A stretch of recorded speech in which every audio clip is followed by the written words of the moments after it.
No!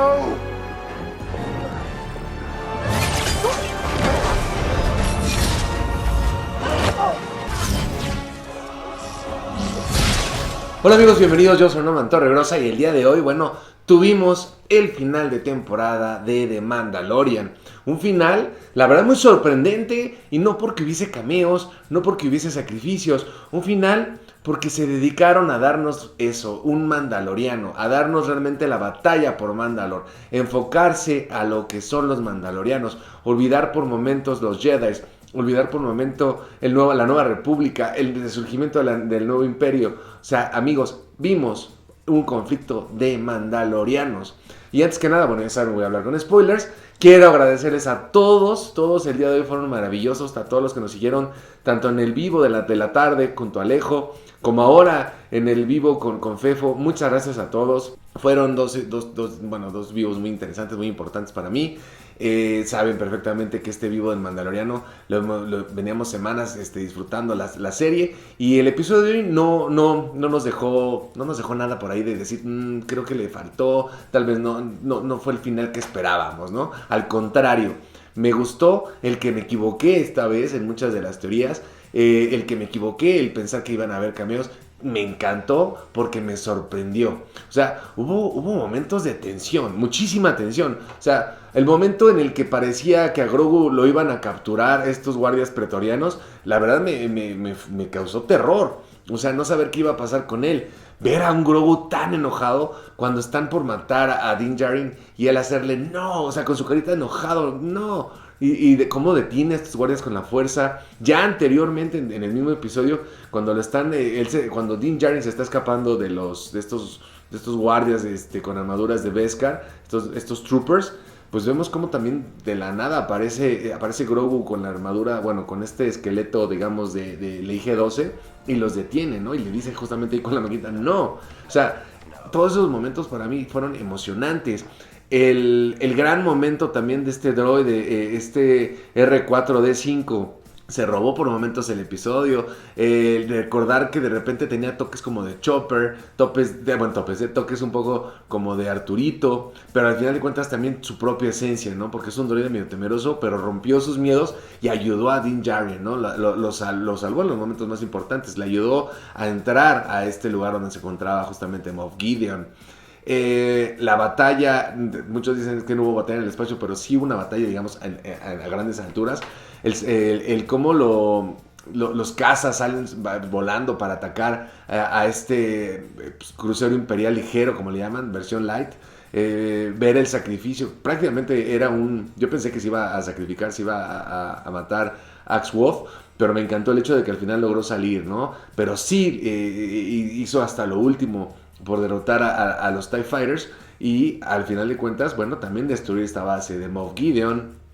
Ese momento en el que él va a toda velocidad volando para avisarles a los demás mandalorianos que se venía esta gran batalla, y que además Bo-Katan los requería y lo necesitaba en tierra para recuperar Mandalore. O sea, también fue épico.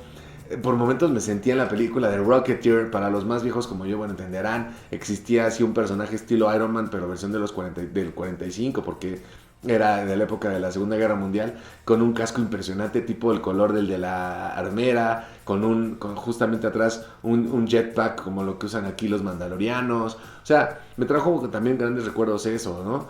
El momento de la batalla de Moff Gideon enfrentándose uno ante Din Djarin, ¿no? Después ya ante Bo-Katan demostrando que ella es una gran guerrera, demostrando que merece el que le hayan dado la confianza de ser su líder, ¿no?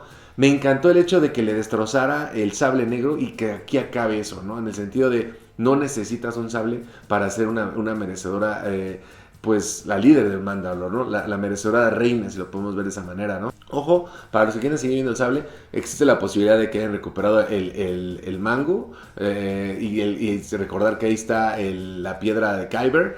Tal vez pueda estar partida, pueda generar con ello un sable más pequeño para que lo use en este caso Grogu, ahora llamado Din Grogu, ya te hablamos de eso. O sea, hay muchas posibilidades también con el sable, o sea, no lo descartemos que lo volvamos a ver. Ojo, vimos estos clones ahí metidos en estos tanques. Yo les había adelantado, les había comentado algo ahí. Me parece que podría ser Snoke. Me parece que Moff Gideon podría en algún momento convertirse en lo que es Snoke. Ya sé, me dirán loco, me dirán que estoy ilusionando. No hay cuerpo. Moff Gideon se quemó, sí. Pero al final de cuentas tiene una armadura Beskar. Y durante el episodio nos demostraron que las armaduras Beskar ayudan a los guerreros a soportar grandes temperaturas, ¿no? A Din Djarin varias veces le dispararon con lanzallamas y siguió adelante, ¿no? Lo que sí me sorprendía es que la capa no se le quemaba hasta que ya llega con Moff Gideon y ya se empieza a quemar, ¿no? Ojo, Moff tiene todo de Beskar, o sea, se dio lujo con todo el poder adquisitivo que tiene de hacerse casi hasta el dedo más chiquito de la mano y del pie tienen Beskar. Siento que pudo haber sobrevivido. De todos modos están estos clones. Hay cortes por ahí que le empiezan a realizar justamente Bo-Katan. Recordar, la maldad te destruye, la maldad te carcome. Lo vimos con Anakin. Primero perdió un brazo. Después, bueno, vimos cómo pierde las piernas y es quemado. El mismo Luke en algún momento también perdió su brazo, ¿no? O sea, vamos a ver, todos estos seres malignos les pasa. El mismo emperador Palpatine, cuando utilizó los rayos de fuerza, pues se quemó, ¿no? Y también se desfiguró.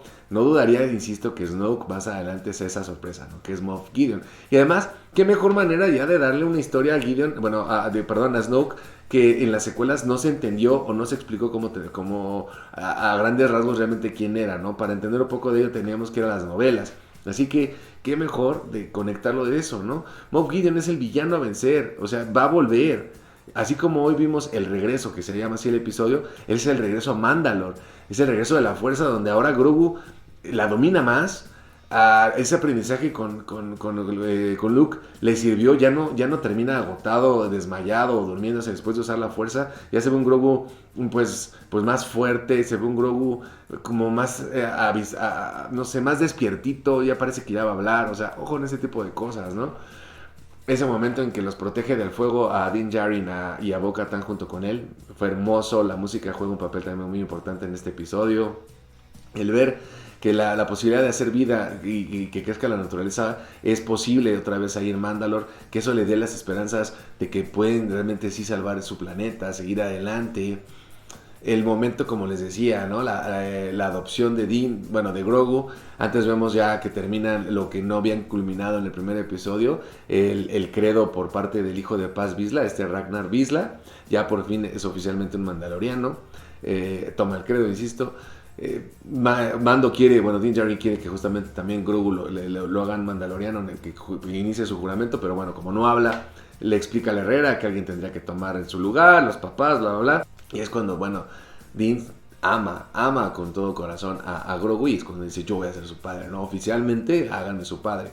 No tiene que pasar por todo el papeleo que existe en la vida real, ¿no? Simplemente que todos sean testigos que lo adopto.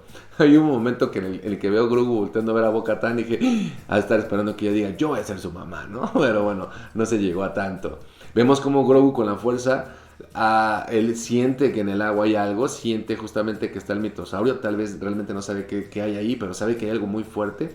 Así como siento que Grogu algo le despertó ese clon al que se acercó, porque es justo el clon que hasta le abre los ojos, ¿no? Puede ser un clon que tenga justamente la sangre de Grogu, recordar que en el episodio se lo dice Moff Gideon a Grogu, a Din Djarin, ¿no? Me faltaba generar el clon perfecto que tuviera también el conocimiento, la sensación desde la fuerza, ¿no? Que por su cuerpo existiera el flujo de la fuerza. Y ese clon me parece que lo tiene. Así que amigos, vamos a ver qué pasa con todo eso, porque esto de los clones sigue adelante. En algún momento también me imagino que la tercera temporada de Bad Batch nos va a ayudar a entender un poco más acerca de este tipo de clonaciones, cómo pueden mandar también la misma fuerza, ¿no? Lo que es el conocimiento de los Jedi, de los Sith. Así que amigos, hay mucho por ver todavía. Queda una temporada más del Mandaloriano. Viene Ahsoka, viene la de Skeleton Crew, que todas esas series se van a conectar y van a llegar después la gran película que yo ahora ya estoy llamando el Mandaloriano Endgame, al estilo Avengers Endgame, donde todo va a llegar a su fin. Y vamos a conectar ya con las precuelas que mucha gente no le gusta, pero ya con este trabajo que le están haciendo con las series que tenemos ahora, me imagino que las están puliendo lo que estaba mal en esas precuelas, ¿no? Y ya cuando las volvamos a ver después de la película del Mandaloriano, pues creo que las vamos a ver tal vez con otros ojos y vamos a recibir muchísimo mejor la película de Rey. Así que amigos, sin más, cuéntenme en sus comentarios qué les pareció el episodio, si quedaron emocionados, decepcionados, si querían cameos, si ya están hartos de los cameos, si están hartos de que tenga que existir algo así en las series como para decir, oh, la serie valió la pena. Hoy estamos hablando de que Grogu y Din Djarin y Bo-Katan se llevaron el episodio y no estamos hablando de, es que cuando llega Ahsoka o no, cuando aparece tal personaje, no. Estamos hablando de la serie del Mandaloriano con los personajes oficiales del Mandaloriano. Así que amigos, fuerte abrazo. Recuerden dejar su like, compartir. Les mando a todos lo mejor, que la fuerza los acompañe. El camino así es. A mi capitana y a mi pequeño Hulk los amo. Y nos vemos ya en un próximo video. ¡Adiós!